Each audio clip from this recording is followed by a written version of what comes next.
Olá! Na engenharia civil de hoje não basta só saber de cálculo e materiais, certo? As ferramentas digitais são a base de tudo. E é sobre isso que a gente vai conversar. Um guia prático sobre os softwares que todo profissional da área precisa conhecer para construir uma carreira de sucesso. Vamos lá! E a primeira pergunta que a gente precisa fazer é essa: o currículo de quem está saindo da faculdade hoje, ele está realmente pronto para o canteiro de obras digital? Será que as habilidades que a gente aprende batem com o que as empresas precisam de verdade? Então, vamos começar por aí mesmo. Por essa lacuna que existe entre a formação acadêmica e as exigências do mercado. E olha, quando o assunto é software, essa distância pode ser bem grande.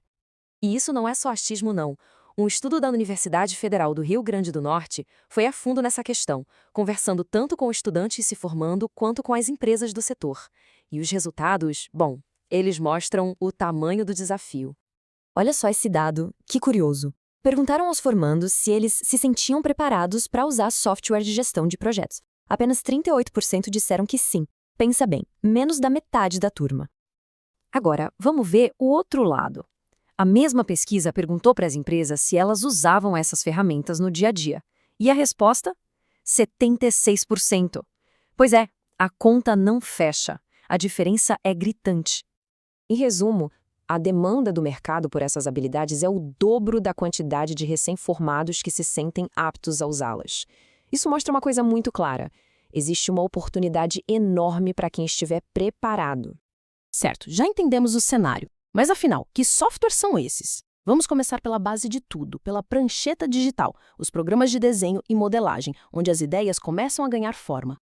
E nesse universo, dois nomes se destacam, AutoCAD e Revit. O AutoCAD é o clássico, o padrão da indústria para o desenho 2D. É o cavalo de batalha que todo mundo confia e que ainda é super necessário.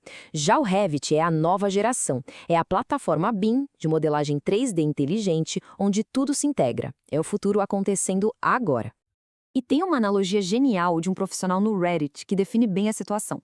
É como ter um martelo e uma chave de fenda. Ninguém pergunta qual é o melhor, certo? São ferramentas diferentes para trabalhos diferentes. O recado é claro: saber usar as duas só te torna um profissional mais completo.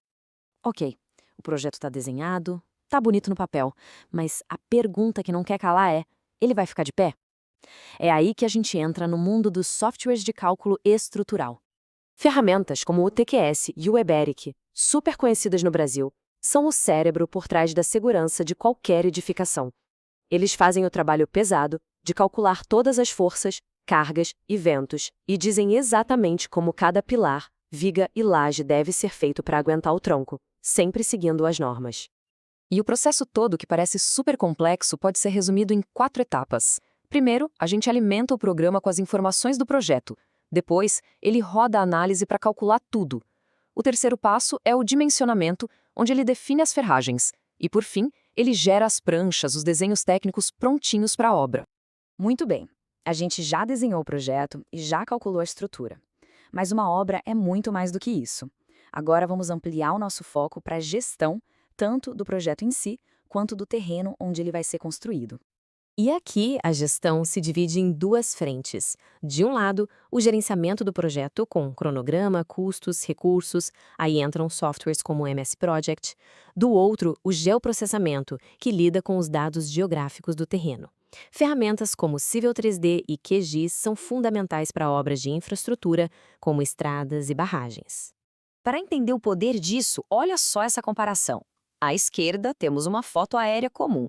Com o geoprocessamento, ela se transforma no que a gente vê à direita, o modelo digital de terreno. Isso significa que agora essa imagem tem dados precisos de elevação. É uma ferramenta incrível para planejar cortes e aterros, por exemplo.